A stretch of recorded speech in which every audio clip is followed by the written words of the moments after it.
So, Yep. all right.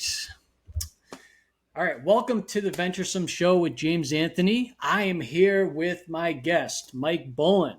He is a man that brings over 35 years experience as a senior executive in roles at UBS and startups. He has worked abroad for over a decade. He's played key roles in 5 major business acquisitions, and he has extensive leadership experience, including strategic planning, financial and risk management, organizational transformation, talent development, and change management. And I'm very excited to have this conversation. I think it's going to be an interesting one. Mike, welcome on the show.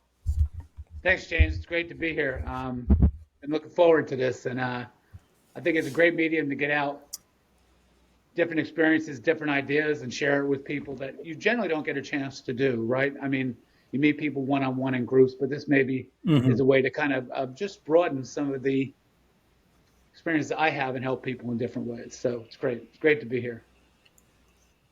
Yep. And to that point, Mike, one thing I always like to do is get an understanding about where is someone coming from. What brought them to where they are today. What were those experiences? So I'm kind of curious. What was your career path? How did it start out? How did you? What were some of the executive roles that you played? What are you doing up until this moment? Yeah, it's funny. I've always had a job since I've been 11 years old. I just have, for whatever reason, right? What did you do when you were 11? I'm just kind of curious. What's that?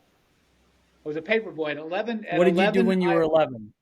I delivered papers in fact, at 12, I had the biggest paper route in a city called Peekskill. I used to deliver every day about 200 papers to front doors. Just because I'd have a little extra money to do the things I wanted. Cool. I didn't have to rely on my parents, who were very, very middle class and stuff. It was great. And then, I kind of transitioned. And it's funny. I wanted to. I got out of college. I wasn't quite sure what I wanted to do. I had an accounting degree, and then I ended up for a short term working as an auditor for a small firm, retail firm. And then one day, my future wife said, you have to go and find a real job. And I interviewed for a morning at a company called Swiss Bank, which later merged with UBS. And on the way home, I had the job. And it's funny because I love challenges, I love change, and I signed up to be an inventory auditor, and I got there the first day, which is 2 weeks after I interviewed. It's December 28th, 1980, right after Christmas. And my new boss says to me, I got some good news and some bad news. The good news is you're here, and we're really excited to have you here. The bad news is the accounting department quit before Christmas, and you're the accounting department because you're the only one who has that background. Okay, here's the deal. Wow. You learn. So okay. You build it, you learn. One guy stayed for 2 weeks to help me, and I think you can always, if you put the effort in and know the right people, you can always learn something new. And I think that's been my. So you started your career essentially starting the whole department, or you were the department essentially. That timing, which it almost sounds like a bad thing, but it was probably a good thing, right? It put you fun. Your feet to the fire. I would guess. I remember the vice president at the time, who was my boss's boss. Nice guy. Liked them both really well. Respected people. And fun. They said, well, you're the department, and you can hire a person or two within the next month, because there were 3 here before. But just get situated. And I think we hired one person a few months later because the job wasn't that hard. It just was overdone. There were too many people. That's important for later on. Too many people trying to do the same job sometimes is a mistake. But I'll tell you this. I stayed with UBS for 37 years. And the reason I did and not try to find a job other places is there was always something new and exciting every 3 years to do. I moved, different thing. And I didn't move up. In other words, I wasn't a junior accountant, a senior accountant. When I started with Swiss Bank, I then went and ran part of operations 2 years later. And then I started a new department within the overall framework of operations and accounting for the vice president. Just started up. He goes, we got a problem. I said, I'll solve it. And then I moved on and I went to the controller's department. I took a job for 2 years, my first time in London as a business representative for tech because I was working with traders and others. And that was it. And every time I moved, I never applied for a job, ever. Someone I had met, some senior executive I had worked with on a team or whatever, said, hey, I got a job for you. Why don't you come work for me? I never let the person who I worked for live in limbo. I always told them what was happening. I always gave them 6 months or whatever, and then transitioned new roles, started something different. And that was my early stage career. And then I think as we got along, the relationship with senior executives changed my trajectory. So again, I did a lattice, whether I was the head of accounting here or operations or I was on a technology project. I then became very close with the head of fixed income at UBS, and I became his chief of staff and COO for the global business, which is about 4,000 people. And then, over time, took that role on, took a number of other roles on. He became the CEO of the investment bank, 25,000 people, and I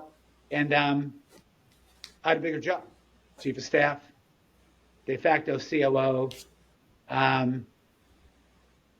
I think at one point he wanted me to be the CFO, and I basically told him we would both go to jail, so that wasn't going to work. I didn't have that background, but it's always something new. And then at times I was Mr. Fix It, and he goes, "Listen, you got to go fix the HR department, or communications and marketing, or something else." And I took over, and I just built a new team, and after 3 years later, gave it to somebody else. I think so. The thing to think about, I always think about, is for most people, know your limitations. If you like a new challenge, look for it. Have peripheral vision, look for it in different places, and make great relationships. And that's how I moved forward. Then I started my own little business until about a year later, I ended up from an old relationship with a friend of mine from UBS who was building a gold fintech business. And he said, come join me. And I said, okay, sounds like a good deal. He said, I'll give you some stock. I'll give you this. And there were about 6 of us. And I moved there. New challenge, learn something new, meet new people, and work hard, but have fun. And I think that's in everything I've done. That's been, kind of how I live my life in business life. You've enjoyed it. And you were talking about that you've been the guy that fixes stuff up and, solve those problems. What do you feel that you've done in that approach that's been different, that's made you more effective? Because clearly, being effective, you've risen to executive levels. So I'm just kind of curious what your approach is when you're fixing these challenges and difficult situations that maybe, you've been able to do better because you might have a different strategy. What are your thoughts on that? Well, you don't fix something or be asked to fix something that is not broken and is performing very well. Okay. So what happens? So in some cases, there was a team that was underperforming.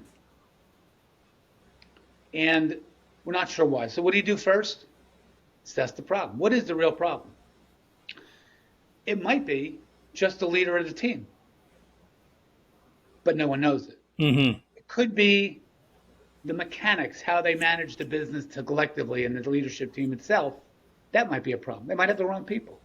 They might not have the right support. It depends, but assess the problem first and foremost, and then decide, what are you going to do to change the needle? So, my favorite my favorite job, I would say, was when my boss asked me to fire the head of HR for good reason. And he said, I want you to take it over and run it for 3 years and rebuild it. And I went, didn't think it was doing that bad. And we talked about it. And I said, what's important for an HR department in your mind? I went through all the executive committee members that I was, a partner with in the investment bank. And don't forget, it's like 25,000 people. So it's had to be running pretty well. And we went through it and I went into it and I realized the things people wanted weren't actually what was being delivered. What was being delivered was what the HR department thought had to be delivered and kind of shoved down people's throats. And that's not the way to go. So I changed the whole team. I think in the end, after 6 months, I probably had, of the 10 top people, probably had 3 left, maybe 4, but generally had a wash.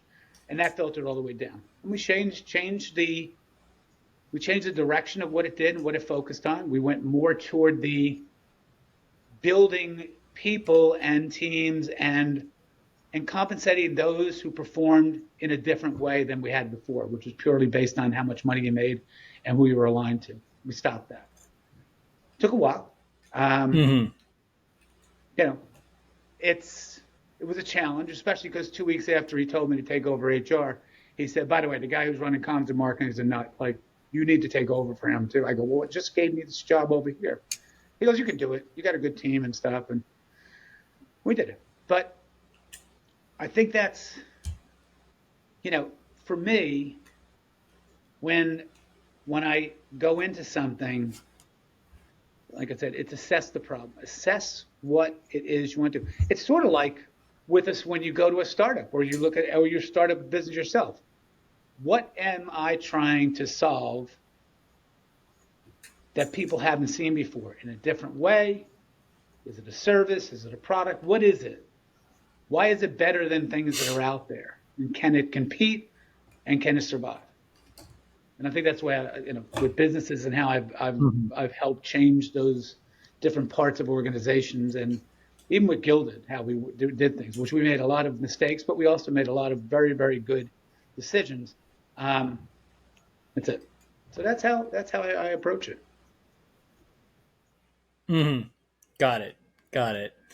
And, to segue into this new chapter, of course, you worked at UBS for quite a while, but also you have startup experience, being involved in a startup. I guess just right out the gate, what has been your experience in the contrast of a big corporation versus a startup? What's been your experience in terms of the differences in the approach to work, the differences in challenges? You speak a little bit about that and what you've noticed in terms of differences and just your thoughts on startups in general. Yeah. So what are some of the differences? Well, there's obvious differences. You work in an enterprise situation, a big company, you're generally in that company, you've been hired. Think about how people come into the company. I hire you, and God knows I've hired thousands of people and fired thousands of people. But you hire someone to fit in a box, and you hope that the skills and experience fit there enough to get the job done from the last person there. And then what I call it the ooze factor, something else you get from them. Maybe you find out that they have a talent here that you can leverage someplace else. So I get more than I pay for. But it's generally a box. That's point one.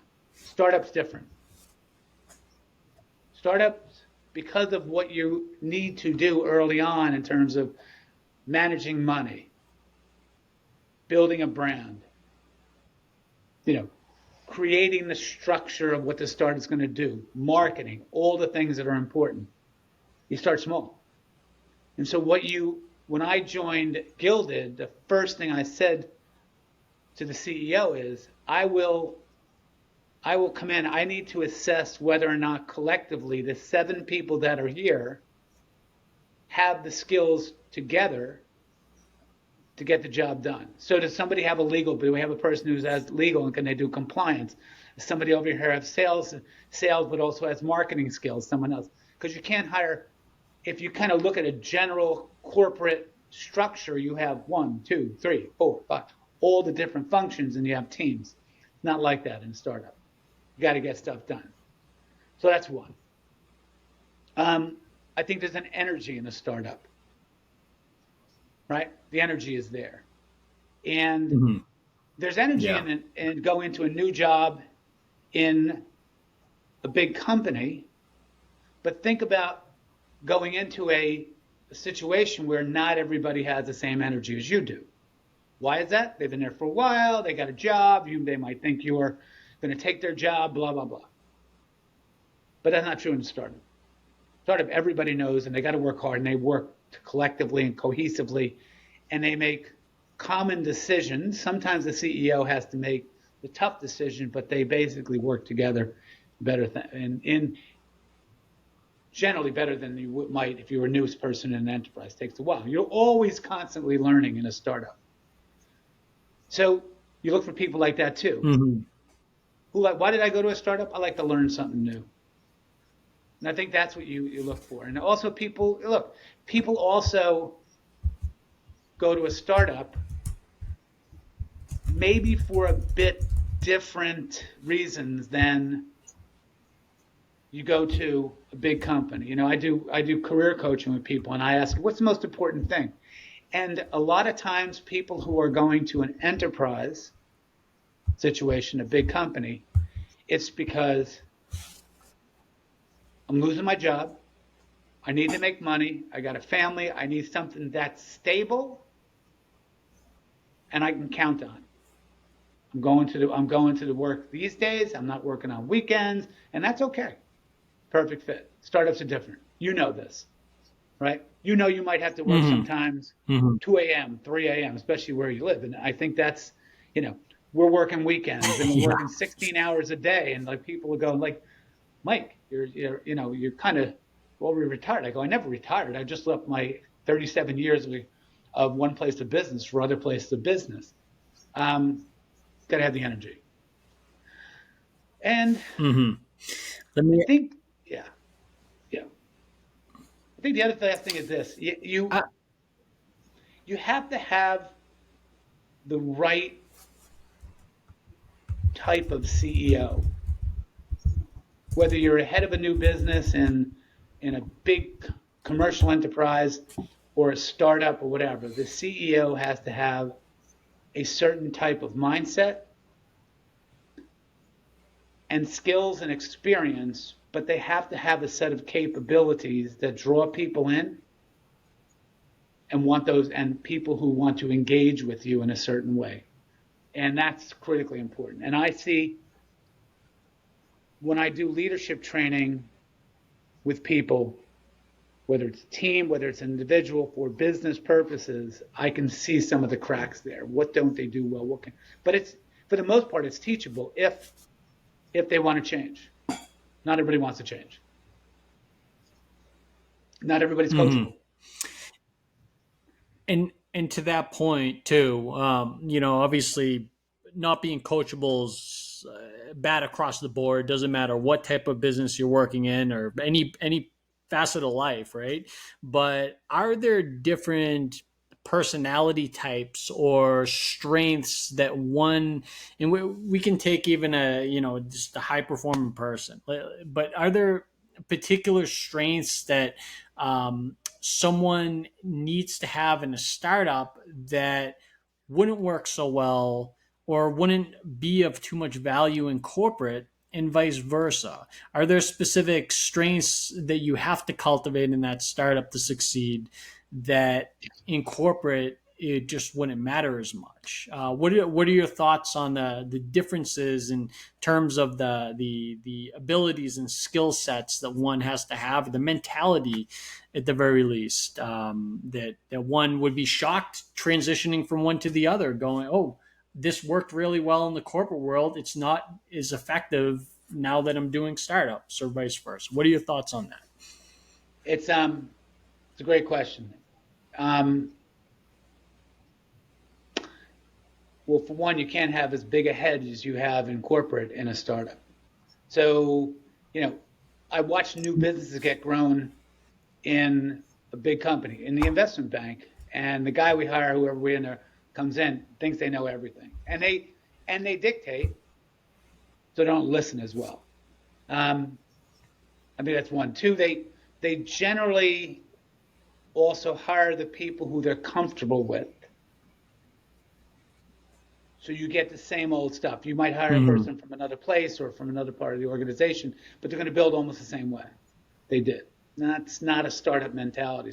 Because the other thing with big companies is I can reach out to the technology team, I can reach out this, I can reach here, and I can draw resources in. Can't do that in a small company and stuff. So you have to do it differently. You run things in a big company like committee. Now go to a startup. Oh, and by the way, no one in a big investment bank starts a business and says, you don't have to pay me for the first couple of years. Don't worry about that and stuff like that. I'm going to make a lot of money. It's all about the money, whether you're in trading, whatever. Nobody go. Yep. No one. Whenever I would do leadership discussions, and I owned a graduate trainee and the called it Young People Development, which is everybody who wasn't a vice president. I wanted to do that myself and run that. And I said, look, anybody here that's not here just for the money? And a couple people, I go, no. Everybody said, you don't come to an investment bank. You're not looking for money, for growth and stuff like that. It's one of the inputs to it. Now, go to a startup. You're not making money the first few years. I know 3 startups right now. Like the guys are putting their own sweat equity into it. They're working some on the side. They're doing part-time jobs to fund the development. They're doing the development of themselves. They're making no money. They got a vision. They're testing things. They're actually following all of the fundamental building blocks of a good startup. And I work with them because I know them. They're one of my ex trainees from Gilded, his brother one. So we chat about how they're building, what they're doing, and you can see they have passion and purpose. And they listen to each other.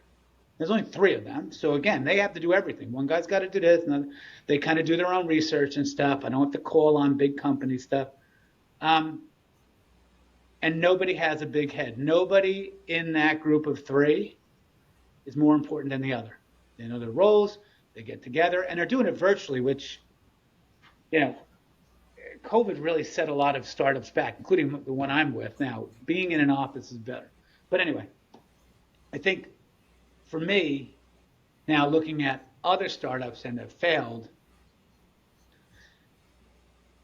the CEO or the C-suite thinks they know more than anybody else who's come in. They generally don't know the people. They come from different industries. You got a tech guy that does this, you do this, whatever. And the guy or the couple people at the top are rigid and they think they know the answer, and you basically tell you the answer. Failure. And the reason it's a failure with a startup as compared to the same thing in an enterprise is, in an enterprise, there's generally somebody above you that says you're fired. But other than the VC who invests in you, they're the only ones who can fire you.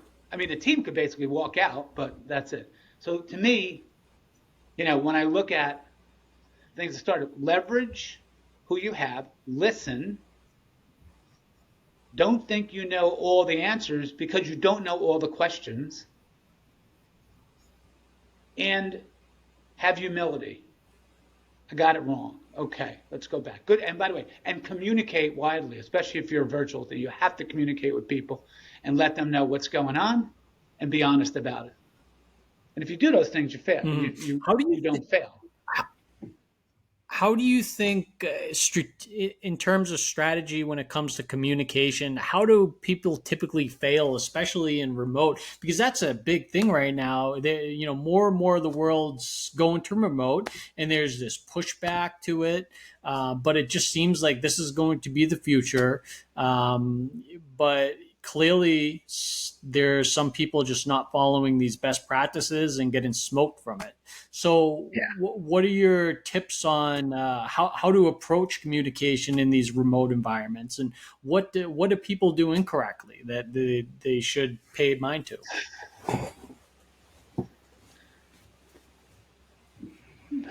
It's hard, it's a great question. And I think the question isn't just relevant to a virtual firm like we're doing now, right? An online, whatever, a Zoom-based environment or Teams. But it's harder when it is Zoom-based and you don't go to an office. The spontaneity goes away. So when we were in an office in the beginning, I'm a whiteboard person. I'm a sticky note person. I have a whiteboard in back of me right now. I mean, I whiteboard myself sometimes, or I'll have somebody on who do it. But it creates energy, but it also creates a connectivity with a problem. You get a chance to talk about it. You have a dialogue about, well, what if we did this, and what if we did this, and let's test it. And what's our expectation of the test? And the test doesn't come out, and you do A/B testing. And in this environment, it's harder. In this environment, I've seen companies, small companies, virtual teams, structure the communication as if it were a series of meetings. So every Tuesday at 1 o'clock, this meeting will go on, and this will be the focus. Can't do that. That's fine, but there's other ways to do it. Startups need to be able to communicate at any time. And so, again, how do you solve the problem of, I'm at home, I'm doing work, I'm available, but I might not be available, or I had to run over here, and the small things that you don't do in an office, like somebody says, I tried to call somebody the other day, and they go, I'll call you in a bit, I'm at the post office. Well, I need you engaged right now for a question. It's hard to do. You can have rules, but you have to learn. Now, if you know enough about the people, plan a bit and tell people where you are and some of the things that you're handling each day, it's easier for them to say, let me stay here for a bit. By the end of the morning, we're doing this, and here's where we are, and this one big trade or one big this, and new customer and stuff, and people stick around. But if they don't know anything, what's happening, they think everybody's in their own little world, they'll get the work done, but there's no cohesion. And that's a really hard thing to do. So I think good communication tends to be, status reports can be delivered anyway,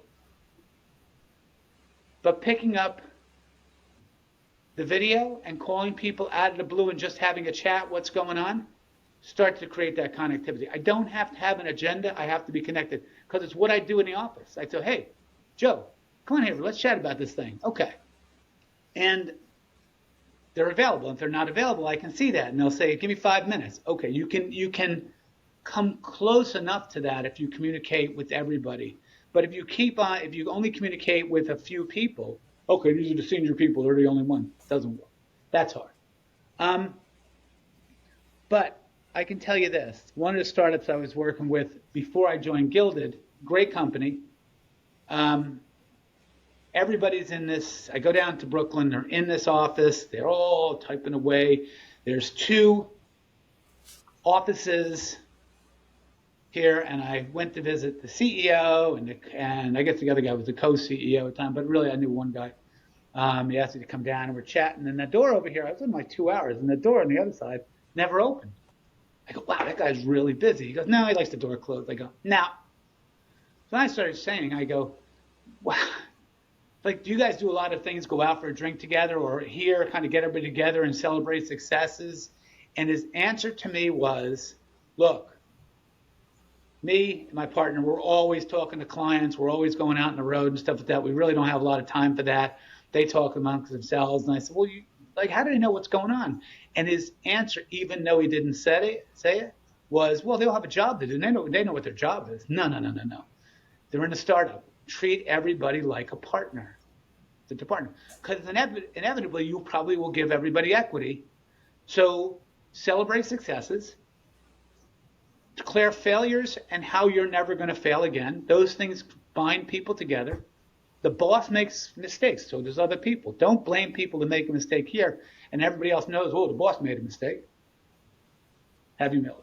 I mean, that to me is the way communication has to happen. It's got to be, it has to be an environment where people want to communicate, and not just about every single little aspect of the job they're doing, and share successes. And people will do it if you have the right people. Mm-hmm.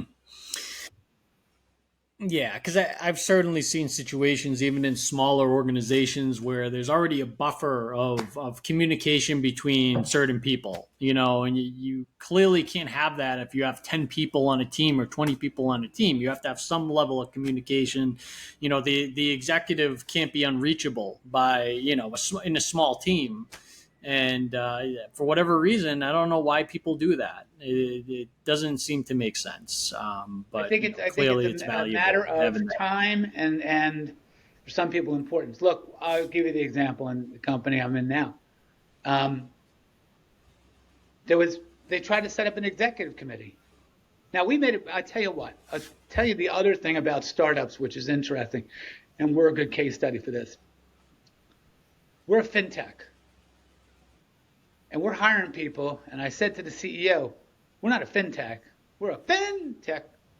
In other words, we went heavy on people who had a lot of experience in sales and banking and this stuff here, and we didn't hire enough really qualified young tech people who would work together and start to build stuff for us. Yeah. Probably the biggest mistake we made. They started with two guys, the CEO, another guy from a hedge fund, person marketing from a bank who was also a businessman, and everybody. I went up there to help them just to do leadership coaching to help a couple of them who were struggling and stuff, and then got brought in because I had a lot of the other skills and experience that they needed still, and I said, I'll help you a little bit and stuff. I don't need to get paid for this. Just give me some equity. But if I would say to you that as we grew more with the non-tech part of the equation, faster paced, than the tech part. That was a mistake.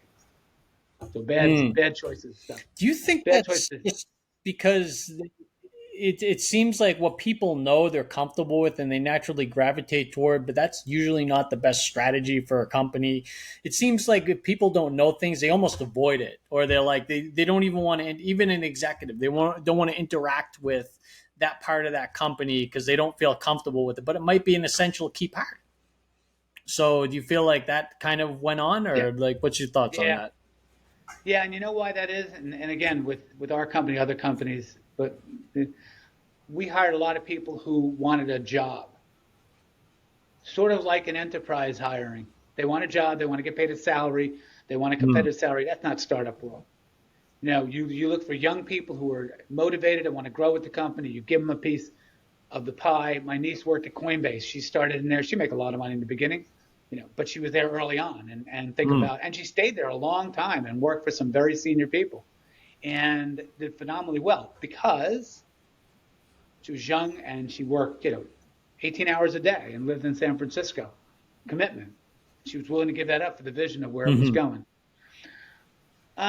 Yeah, I think people are scared. When you have a bunch of senior people at the top who have a lot of experience, the CEO who ran a big part of one of the trading organizations in UBS and ran a hedge fund, another hedge fund guy, me. Some people are intimidated. I tell people we hire, you got to be fearless. But in defense of those people, they'll say, well, you guys make the decisions at the top anyway. And then they'll come back and go, I knew that was going to fail because it wasn't the right person. And they go, well, why didn't you say anything? Because, well, you guys are making decisions. Or women are making decisions. And that's the problem. That's the problem. I think in a small firm, as you grow, the decisions are made based on inputs of the right people and many people. But before the decision is made, you explain to why this new person's coming in, or we're going to this market, or we're joining up with a new partner or a new vendor, whatever. Don't make it a surprise. No surprises. And yeah, it's intimidating finding a bunch of very successful financial services people at the top. Like, well, I don't know. And we didn't always hire financial services people, obviously, but they don't know the business. They're like, I better not ask a stupid question. I would actually hold individual meetings with some of the younger people that came in and say, all right, how can I help you? Like, I know you don't know this industry. It's okay. Let's talk about what you can do. Here's how I'll bring you in. What do you think? And they had a voice if they want one. I mean, you know me. I'm an extrovert. I'm not an introvert. I don't sit in a little cubicle and go like this. So. And that's the people you want to hire in a startup. Build skills together. Yep. Got it.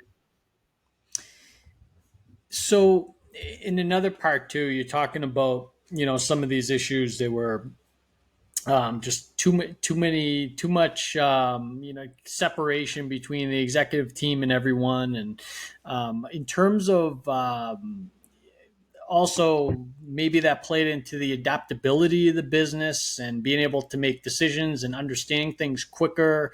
Like, what can you speak a little bit to adaptability when it comes to a startup and being able to change plans when necessary versus, moving too slow? Obviously, that's the big problem of the corporate world in a big company. It's tough to move quickly versus a nimble startup. So any thoughts on that and how to manage things properly so you do have that ability to adapt at the proper pace? Yeah. Look, there's, again, with anything, you can go back to the books and go do A/B testing, try to find product market fit, all the basics. Look, in a big company, if something's not going right, they can survive longer. They got a lot of money behind it. They think they can make a shitload of money. It's okay. In a smaller company, you only have so much money. Got to manage a runway. Got to do the things. You have to plan, and you have to know when to shift, right? You can't prolong it. Oh, no, I'm right. I can get it. We're going to get this right. No. If the client, and listen to your clients, and if the clients, if you can't find product market fit and it's apparent to you, then why dwell on it just because you think it's a thing to do?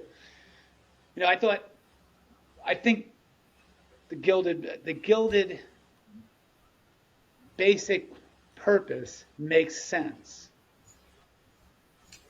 But we knew early on that it didn't make sense it doesn't make as much sense in the US. Why?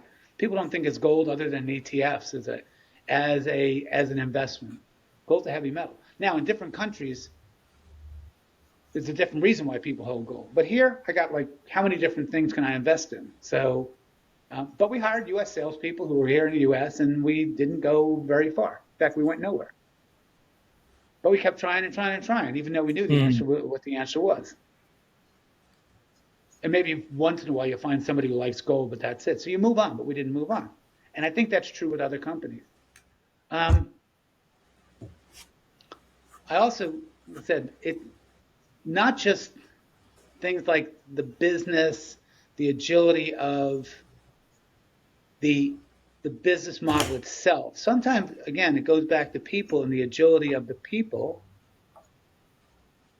and what they can and can't do. And here's where tough decisions come into play. In a big company, I can sustain for a while a mediocre performer, not an underperformer, because everybody gets people who just can't perform. A mediocre performer. Or I can hold someone there hoping that I can, over the next few months, retool that person to do something new. That's not true in a startup. So, I watched startups, and I'm part of a startup that grew unbelievably quickly. I think there was about originally eight of us started it all up, and before me, even it was 4 or 5 people. We grew to over 100 people. And I would suggest now, looking back, and hindsight's always easy, right? Looking back, 50 of those people or more weren't relevant to what we knew we needed, where we needed to be, which is more focused on areas outside the U.S., where gold is a mechanism for them not just to have wealth and create more wealth, but a mechanism for security against having to have currencies. And so we had too many people. But I think at the top of the house, we weren't agile in our thinking and agile enough in making decisions. So agility is people. Agility is having a plan, but also knowing when the plan is failing, what do I do next? How do I modify it? Am I close? Where do I go? And, there's also the word resilience too, and I have perseverance. Like sometimes things look dire,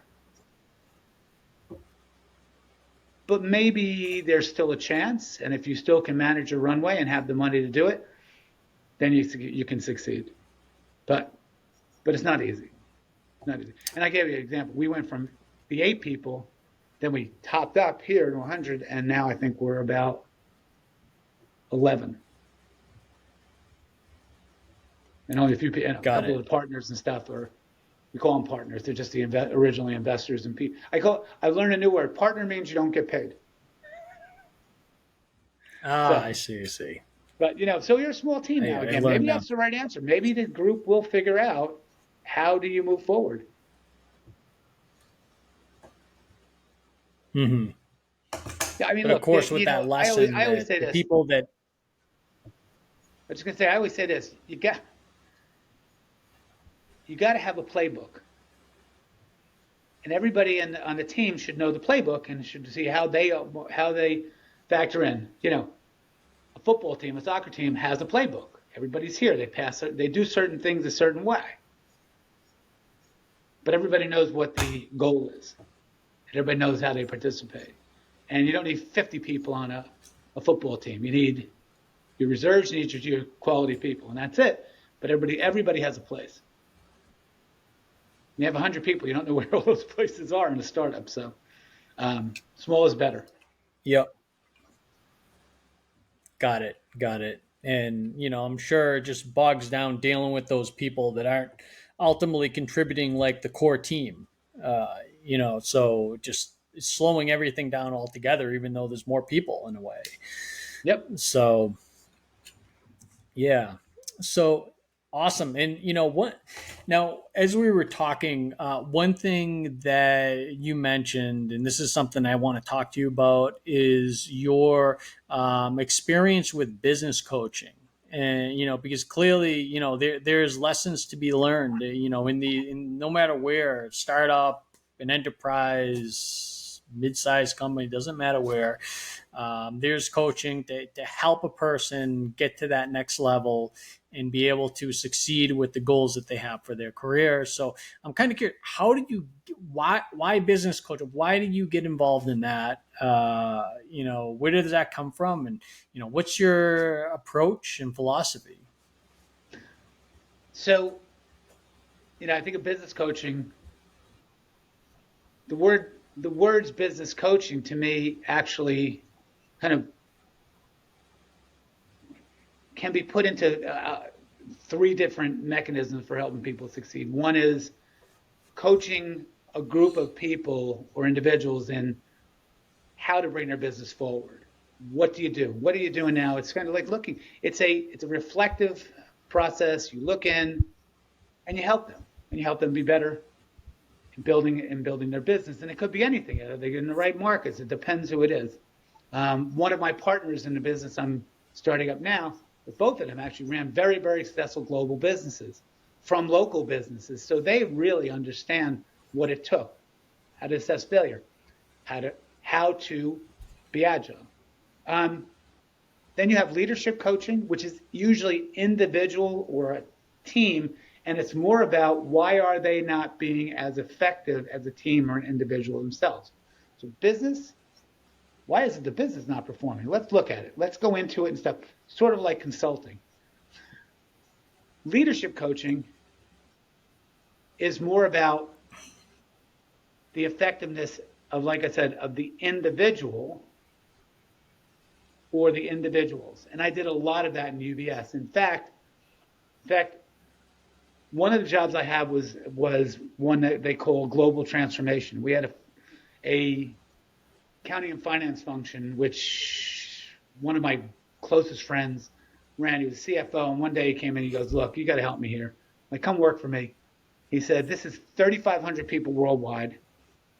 We spend the survey we just did with McKinsey says we're like the second highest group out of all the top banks. This was ridiculous. And I think we underperform. We get things wrong and stuff. And I go, okay, let's look at it. And that was about first case. I said, I came back a month later. We did these diagnoses. I go, listen, your team is wrong. And let me tell you why. I've done the assessment, talked to everybody. I work with them. This is why. He said, okay, let's go prove it. So we proved it. Half of that team was gone. But the new team had a new set of rules. And the boss that I'm talking about listened to, he was a great listener, extremely smart, but didn't know all the answers he would say. He was a great leader that way. Articulate, had run a business, but now, so, then I basically helped coach the team into making it a team. We did different types of role playing, and we actually took what I did with that group, and I went back to the HR department, and they built it as a mechanism for dealing with teams throughout the company. It still exists today. Then there's the pure leader, the one individual, and that's a tough one. Remember I said earlier on, some people aren't coachable. They will not listen. They will not prepare. They will not. And I have a process. And I went, when I left UBS, I enrolled in Columbia University in their coaching practice and got my certification in coaching from them because I needed to make sure the things I did at UBS, they had holes in it. I wanted to figure out what's the best process. How do I integrate that in? And like I said, you learn certain people aren't coachable, but if they're coachable and you do it the right way, you get the person through discovery to realize they need to change. I didn't tell them to change. I never tell people the answer. I tend to ask the questions and work with them in areas that they actually start with the question. Geez, like, do you think I'm, well, I don't know. Do you think you're? Do you think I'm managing this team correctly? What do you think? Well, what are your capabilities? And so, I think it's interesting that people they build their careers based on skills and experience, but there are a set of capabilities that are different. Can I negotiate well with people? Can I negotiate not just with clients, but people? Can I take a problem, a significant problem, and break it down to a point with the right people in the room to solve it and not solve it myself because I think I got a big head. There's a lot of different things. And we built a capacity and a training program in UBS to do the same thing. Okay, assess people, go away for 3 days. And are these the right people to be leading certain groups? I like to do that. And I like to do career coaching. I've helped people find new careers in places they never knew existed because there was something about them that they didn't realize naturally could be seen in other companies and other industries, and they just had to make a change. And, I have a career coaching process I use, and I can tell you, not for anything more than I just see it working, that it's successful because it factors in things like, okay, what are my professional ambitions and where am I today? And what things will influence me in taking a role at a company? That's no different with leadership. Do you want to be a leader? Okay, you have these skills, but you're lacking based on what we've talked about, these capabilities. And by the way, your motivation's wrong for doing it because you're basically trying to do this thing to get the next big job because it's all about money and career advancement. So there's it's dislocation in terms of what are the true things you should be working on and stuff. And then you got to put the effort into it. I love helping people. Love helping young people find a job, find the right job. I do a lot of career coaching. I did a lot of career coaching. I'll pick it up with young people coming out of college where their parents are like, I love you. Thank you so much. My kids are situated. They got a job. I didn't know what to do. And you made them work hard. And now they understand the value of working hard to find out what they want as compared to go on LinkedIn or my uncle got me a job. because those usually fail. So, yeah, look, it's a passion for me. And I've done it probably for 20, 30 years. I used to have a thing off my door. Actually, I had one. Somebody gave me a pen that writes on glass, and I'd say, "Open Mike, M-I-K-E, 4 p.m. to 5:30, Got it. Tuesdays and Thursdays." And I leave the pen outside, and somebody go before they write their name down, and that's it. And then they come in, and we just chat. It's good. I like doing that. I like seeing people succeed, and I like helping people make the step because people have helped me like that in my past. Got it. And, something I'm kind of curious about for people who haven't had experience working with a coach or a team working with a coach, how long does this process take? Do they start seeing benefits quickly? Is it a series of weeks that you would work with someone, months? Is it ongoing? Is it more is needed at the beginning? What's the dynamic, or does it really depend on the situation? What kind of curious about some thoughts on that. It depends on which type of coaching we're talking about. Career coaching is easy in terms of the process. I know the process. We go through a process. It takes up to 10 sessions where we kind of build. Generally, if somebody doesn't even have a resume, or if they do, it's just terrible. But it's kind of a process. Okay, and then, sometimes you'll find somebody in the early stage. You go, wait a minute, like, that's the job you're looking for, and it doesn't exist in this area. So you're going to move? Well, no, but okay. So somebody else has that type of job. So it's more of a career coaching is more of a process, and I can break it down into a series of steps where people do homework and we get together, which is a new proposition I'm building, which will incorporate in much more technology to get to the most important part, which is the mentoring and personal part of it as compared to the book part of it and the paper part of it. That's good. Leadership. I think leadership coaching tends to start to have an impact. It can have an impact as early as a month from when you start. But the impact has to come from two places. The impact assessment comes from two places: the individual and those people who are impacted by the individual. So if I have a person who says, if I say to them, listen, I'm going to go through this and I'm going to do some diagnostics and I'm going to talk to a few people to get their assessment if you're open to it. And it's generally in a big company, it's because the company is forcing them to do it because they're going to take a big step. Then they say, okay. Then my next question to them is, okay, and are you okay with me picking the people? No, hold on, no. I'll give you the people you want to talk. No, I don't need the answer that you want to hear from people you're close with. I have to ask a different group. And generally, we would then negotiate and we have a blend. Will they listen? That's the coaching versus not coaching. But I've seen people in a month start to change the way they operate. It might be that they communicate better. It might be they rely on more people. It might be the open door policy. Could be anything. But generally you'll see if they're open to it, they do one or two new things that people go, whoa. And then they tell people, I have a coach. I want to be better. Help me. Those people succeed. I said, others push away.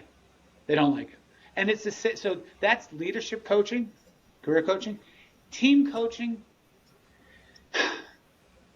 it all depends on the issue, the problem, when you assess it. If I sit with a few people, if I do the diagnostics around, talking to other people, talking to other leaders, if it turns out that the team doesn't gel, turns out it's the wrong team because it's a bunch of the head of that business or that startup and all their friends, then you end up having a problem because it takes longer. Because now you got to make tougher decisions. Do I stay with the team and try to do something with them, or do I make the tough decisions? And it's funny. I'm just thinking. I reflect back on a startup I was working with out of London, and we were talking about the problems they're having. And I said to the CEO, I go, like, remind me, your top 4 people. You've been in this business for 3 years. Your top 4 people, aren't those the original founders? He goes, yeah. And I said, don't you rely on just them? Every time I talk to you, talk to this person. He goes, well, yeah, we're the founders. I go, who's doing the accounting job now? Well, this guy here, did he have the background? No. But he's, we want him to watch over. I'm saying this is wrong. The team is not constructed well at the top of the house. Now, are you going to fire your brother? Or if, God forbid, if your wife's working with you and you go, geez, I want that discussion to be at the dinner table, so that's a problem. So, it's making the tough choices and making changes. I don't think teams see that much of a change in a month. They have most of the right people. In a few months, you start to see they start to operate better, but you only know from the people around them. When I was at UBS, I would go back 3 months later, or a while later, and say to the people that I originally interviewed, any better? And some of these people were all the way down in the coal face. Any better? I go, yeah. Yeah, no more.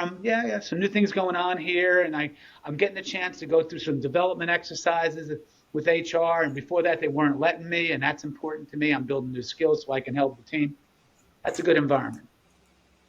Can't say it happens all the time. Yeah. Got it. I actually have awesome stuff.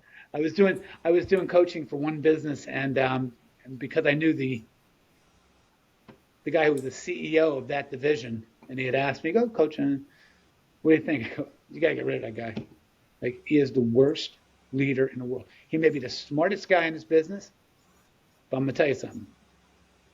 The way he operates, you're probably losing business. Tough one. Guy knew each other. They knew each other for years. Took a long time, and then finally they kind of did it, but it took a long time to fix. So it's hard. Yeah. So you're essentially, aside from holding them, having them answer questions, think for themselves, you're holding them accountable and making them confront reality, which sometimes is difficult to confront. It could mean a difficult decision like what you just said. And, that's the value. Otherwise, if you weren't in that picture, this might have still been going on. And of course, the business would suffer for it and everyone's career would, suffer for it. Your perception of, as a leader, of success is generally different than people who are 1 or 2 levels below you. So in big companies, right, if I pay you a lot of money, you go, yeah, that guy's a super successful CEO. But you have to reach down into the organization to figure out where is the disconnect happening and why. And it isn't like I come in for a day and say, all right, I got all the information I need. I learned from Columbia, the beginning of the process is like self-reflection for somebody, the questions you ask. And it's not just about the questions you ask professionally. There's a personal part of this too. I have to get sometimes into the, unfortunately, things that are happening personally with that person, whether it's, at home or whatever, to get a better sense of what's holding this person back. And that's tough, but it goes through a process that I've learned. Now, that part I didn't know before, really, because I was friends with people when I was back at UBS, I could ask certain questions. But when you do it professionally as a coach, you have to go deep down into it. And it takes a while for people to open up. And a lot of times there is something happening in that part of their life that is contributing to some of the things they're not doing on this part of their life, which is their professional life. So interesting. That's the way it works. But it's not, like I said, it's not something that I say, okay, in 10 sessions you're done. High five, see you later. The career part of it I can get done quicker. That's not as hard. So it's that ongoing, and there's always a benefit to this. Yeah. As a person moves forward. Yes. Yeah. Look That's what it again. seems like to me. Yeah. And I think you got to go back to, it's funny what I said before about career coaching and some of the things that I work with people on. I had this concept of things that influence you to interview with a new company or interview for a new job or whatever. And there's 8 influencers. And they can go about the values you have and the values of the company. It could be about timing. It could be about money. And I have them go and reflect and then write a statement about each why is important. And then we talk about it. I said, okay, and just purely, because all 8 are important. The environment I live in, like to go to an office, whatever. The chance for career advancement, all those things. It's what I use also for career, mainly a lot for career coaching, but also leadership. And then I say, okay, go back and now tell me what are the most important 2 and what are the least important, because that gives me some sense of adaptability. Remember you asked about agility and adaptability. So if money and timing are the most important things, they're going to go for a job that's similar to what they have today. But if environment and career advancement are important in the way they describe it, they may take a chance for more upside in the future. They might go to a startup in an office because I love that group that's in the office and this and that. And before, in a big company is different. The water cooler's smaller, more cohesive. They get to meet the people. Think about when you interview with a startup that has 10 people. You literally interview with every single person. So if you like the people, it's going to make your day easier and stuff. And maybe you take a little less money. Somebody who needs the money has money. So, that to me is how adaptable is that person going to be? It's risk reward, right? Adaptable to a new challenge or doing something different. That's important. Understood. So, yeah, I mean, this has been an awesome talk, and I guess, kind of in closing here, is there anything else that you like people to know? How do people get in touch with you if they have an inquiry or want to learn more about your coaching or do some sort of coaching? How do people would people get in touch with you and everything? Yep. Thanks. That's great, and I appreciate you asking that question. I'm transitioning now, beginning in January. With 2 people I've known for a long time who have different skill sets and different business background than I do. They ran global businesses. They start up global businesses or local businesses. I've always been the COO or chief of staff or chief administrator. So collectively, we kind of know each other well. We've all worked for startups. We've all worked for big companies, similar paths. So in January, we will start to position ourselves as a new business.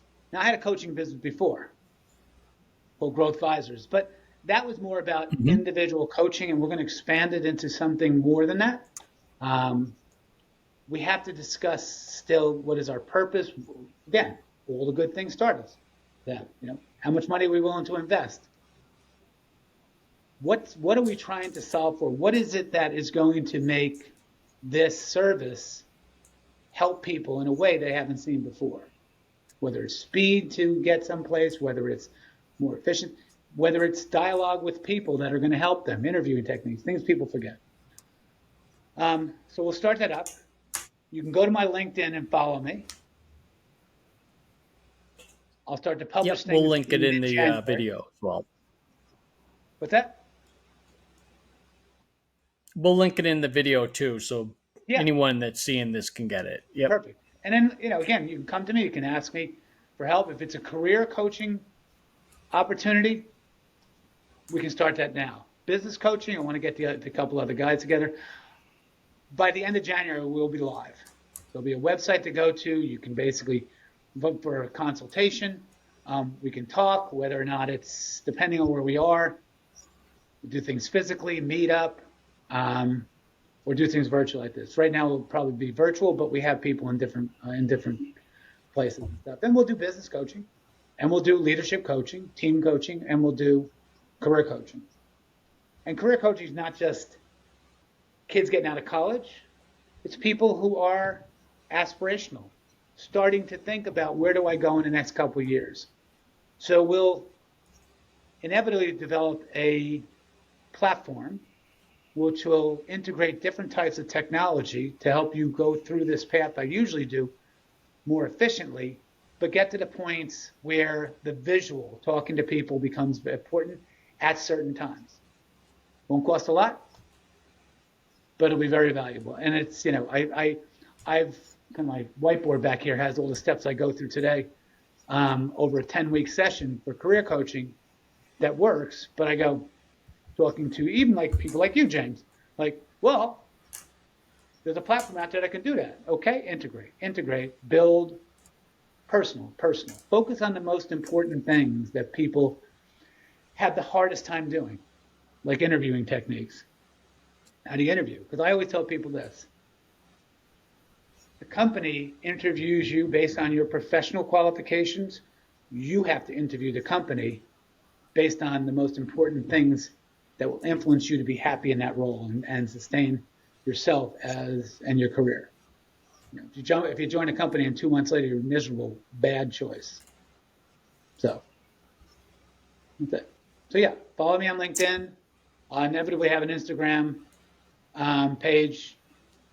Other ways of communicating out there. I'll, you know, my partners and I will start doing little videos, and I'm sure you, James, we will also do some work together, and also maybe do another podcast when we get closer to career coaching and coaching. Yeah, and I was going to mention that when there's you guys have a lot more going on specifically with this, and something that we can demonstrate. Yeah, that'll be an exciting show. So yeah, Mike, it was awesome to have you on. Good to talk with you. We always have good talks, even off of a podcast, talking about these specific topics. I always enjoy it. So it's, greatly appreciated. And thanks. Sounds good, Mike. All right. Thanks, James. Appreciate it. Like I said, same here. Always great talking to you, and bring ideas to the table I didn't even know existed. So, all right. And good luck. Keep the podcast going. Thanks.